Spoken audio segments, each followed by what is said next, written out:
Chapter 3. Trial. The court chamber was a pit, a circular amphitheater in the bowels of the castle. It was deeper than it was wide, with rows of seating, one row teetering just above the next. This carried the sound of the proceedings, but, more strikingly, resulted in the accused appearing to sink into a hole, while rows of eyes looked down in judgment. The judge waiting on a dais was none other than King Owain himself. He was hoary with age, his long hair and beard gone white and clasped in tarnished brass bands. His skin was red, his eyes rheumy and opaque. The years had bent his spine so that he sat hunched, glowering out under bushy eyebrows. He wore no crown except for a silver circlet. A blue stone set in a necklace rested against his chest. Its brightness was a contrast to his snowy beard, and it peered out like an unblinking, watchful eye. No wonder he had called upon Talamar for help repelling the hordes of Morvant, Caitlin thought to herself. Old as he was, Owain could have never led a charge against the sieging forces. Otherwise, she had only heard praise for the king of Kerith. He was called wise and beneficent by his people. Talamar had looked to him like a father, so it was said, and the bond between the two men had been strong. But for all his wisdom and alleged joy at the triumph of their forces, Owain struck Caitlin from where she was sitting in the front row as nervous. The muscles of his jaw flexed unceasingly, his mouth frowning, as if he chewed something disagreeable to him. His fingers curled tightly around the stone hanging from his neck, and his eyes darted around as if he spied thieves in the crowd. Caitlin sat alongside Val, Chloe, Cody, Gunther, even Twenge, completing the row of Haille's comrades, all ready and willing to be called to defend him. Her eyes burned and her head hurt, for she had slept little the night before. Instead, she had stayed up, reading Corinthian law texts which Cody had borrowed from the castle library for her. Now her curiosity centered not on statutes, procedures, or addendums to laws, but rather the stone that so preoccupied the king. "Val, where did King Owain get that stone?" Caitlin asked. "A trophy, I heard. It was taken from one of the slain Morvant captains. His men presented it to him after the battle." "He prizes it, that is for certain," Chloe said from Val's far side. "Look how he touches it." "I noticed the same," Caitlin said. "Strange, isn't it? By all appearances, he seems to be a man who does not relish adornment. He wears no rings and a simple crown, yet that stone and its necklace are opulent." "Ostentatious," Chloe snorted. "As trophies of war often are," Val said with a shrug, his voice dismissive, as if he understood the ways of kings and warriors well. Chloe opened her mouth to offer a reply, but it never came. A guard hammered the floor with the end of his poleaxe, calling the room to attention. In the silence that followed, Caitlin could hear the chamber doors opening. Haille's appearance in the center of the room was preceded by his shuffling footsteps and the jangles of his chains, which ran from the shackles on his feet to the irons on his wrists. Val cursed under his breath when the prince walked into view. Chloe could not help covering her mouth with her hand. With her other, she took Caitlin's hand in a firm grip and did not let go. Haille was nearly unrecognizable. In the weeks since the battle for Kerith, since his father had died, Haille had shunned the world, including his friends and most meals. The time in the dungeon had only worsened things. His skin seemed to hang on his frame. His face was pinched, his eye sockets deep, and the cheeks beneath them hollow. His hair had grown long, his complexion pale, and his shoulders hunched. He did not look up to meet their eyes. Instead, his face was vacant. His gaze focused on some invisible point in the middle space between him and the dais that held Owain. Do you understand the charges against you? That you conspired with the enemy in the betrayal and the murder of your own father, the king? Owain asked, his voice reedy and thin. Haille mumbled something, his chains tinkling with his slight movement. Owain asked him to repeat himself. I understand, Haille said. Owain continued. As witnesses have reported, you rode into battle a creature, an elk, and it was these same creatures that broke through the lines of defense around King Talamar and slew him. Is there any part of this account that you dispute? No, my liege, Haille said.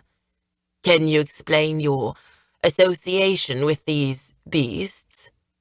Here was Haille's moment to defend himself, to proclaim his innocence and to dispute the interpretation of the facts against him.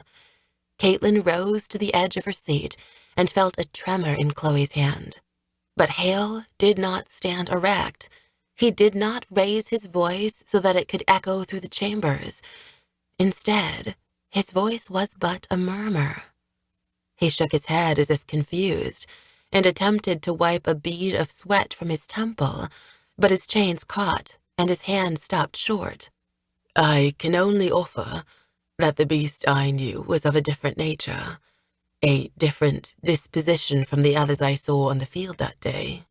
Yet this one you rode has gone missing, like the other three. Do you feel that this implied collusion among their masters? Owain rubbed the stone at his neck with his thumb. Caitlin could see Haille's throat flutter.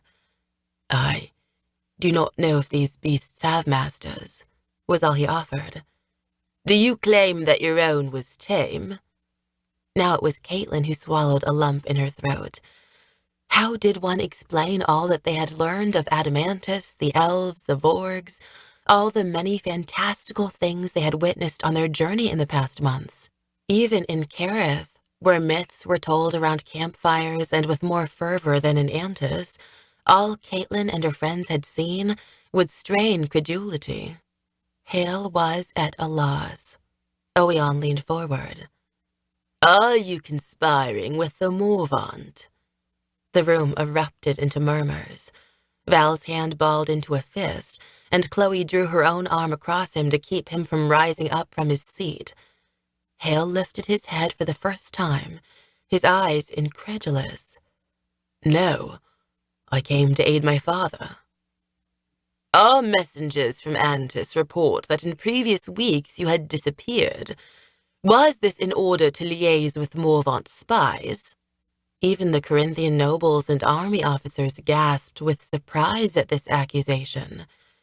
Haille looked into the stands as if to beseech the crowd for help.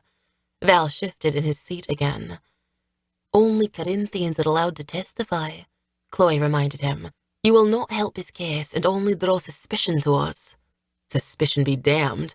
Someone has to say something, Val said. Someone is, Chloe said, pointing to a figure that had risen from the rows of stands across the chamber. She was a petite woman, but her posture was regal, her shoulders thrown back and her chin tilted upwards, with grace befitting her station. Queen Amberlin's hair was silver, her face lined with age, but her eyes were bright and her footsteps swift as she came alongside Haille. Even Owain could not hide his surprise, his head tilting to the side and his fingers falling away from the stone that hung around his neck. My lord, my king, and my beloved husband, I beg leniency for the prince. By what do we judge him, much less convict him? That he brought a contingent of reinforcements to help turn the tide of battle. The enemy rode horses. Our men rode horses. Does that place them on the same side, or call their loyalty into question? I think not. Hear, hear. Val stomped his foot. This city would be a burning ruin without the intercession of Prince Haille. Silence, Owain barked. I will not have foreigners speaking in my court. Soldiers moved from the periphery towards Val, but he showed little sign of intimidation as he took his time to return to his seat, throwing challenging glares to his left and right. Caitlin's palm, where it rested in Chloe's, was slick with sweat. "This is highly unusual," Chloe whispered. "Oeon, my lord, husband, my friend," Amberlin implored, stepping towards the dais, one hand to her breast, the other outstretched towards Haille. "Is this the countenance of one who would commit regicide, patricide? We do not know what these creatures, these elk, are, but could it be allowed that they possess two natures? Much as men can be good or bad, so can animals." Oeon's features softened as he looked upon his wife. Even the beginnings of a smile tugged at the corners of his mouth, his eyes brightening, as if the sight of his love cleared some of the rheumy haze that clouded them. But the reprieve was short-lived, for as he leaned forward, the blue stone shifted on his chest. His hand moved to settle it, and as he did so, his expression turned severe once more. "These are dangerous, uncertain times. Loss is heavy on all of our hearts. I do not forget my debt to Talamar, nor do I forget my duty to protect this kingdom, this realm. The nature of those beasts is a mystery, but frankly, so are the motives of this young man." He stared down at Haille, his hands twisting the chains that bound him. "I sentence you, Prince Haille, to exile. This is for your own safety and the safety of the realm, until more can be learned of our enemy and these beasts." A collective gasp rose from the stands, but it was the Queen's voice that cut through the clamor. "My lord husband!" But Oeon cut Amberlin off, his hand releasing the stone and chopping at the air between them. "That is enough. This session is at an end." Caitlyn's sighs allowed her to squeeze through the crowds filling the courtroom, and those gathered outside under the bleak winter sun. She had left her cloak behind on the bench in her hurry, but the cold did not touch her, so hot she was with indignation, fury, even fear. She was well in front of Val, Chloe, and the others, having moved quickly to follow Haille as he was let out. She wedged herself between commoners lining the courtyard, awaiting news. Their curiosity was rewarded when 4 horses pulled up with a prison wagon with a heavy oak door and barred windows. Oeon was wasting no time sending Haille away. It occurred to her that it was almost as if the verdict had been decided long beforehand. The trial was but a show. The sour smell of unwashed bodies, horse droppings, and wood smoke was thick around the pressing crowd. When she could not squeeze past adults, Caitlyn did not hesitate to pinch their legs and even stomp their feet in order to make them budge. What could they do to her that would frighten her now? After all, she had faced soldiers, slavers, and vorgs. By the stars above, she had died once by all accounts. No, the reaction of these adults did not matter to her. Only Haille's fate did. So she was able to push to the fore just as Haille was led out of the keep to the waiting wagon. "Haille, this is madness! Worse than Haynes Point! We'll rescue you! We will!" "Stand aside!" one of the soldiers shouted, pushing her back with the length of his spear held to her side. The jailers manning the wagon, tall men with knotted faces under black helmets, stepped down to take Haille. They pulled his chains so that he stumbled, but still he was able to turn to Caitlyn and ask, "Were we all such fools?" She could only imagine that he meant Adamantus. The question weighed her heart like a stone anchor. She had been the one to release the elk in the first place, the one to trust him before all others. "No," she said. "He's different than those things. We'll find him and prove it." One of the 2 jailers yanked the chains, and Haille surged forward beyond her. Caitlyn forgot herself, cursing and finally spitting on the closest of the 2. It was a miscalculation, for he wasted no time weighing the merit of retaliating. He struck her jaw with the back of his hand. Caitlyn fell backwards into the mud. Her vision was blurred, be it from tears or the blow, she was not sure. But as the jailers boarded the wagon and it began to roll away, her last impressions were seared into her mind. the blood on her hand as she lifted it from her lips, the clang of the wagon door slamming shut with such finality, the rattle of the chains, the obsidian sheen of horses' coats, the black of the jailer's armor, and the broken rings of gold that hung about their necks.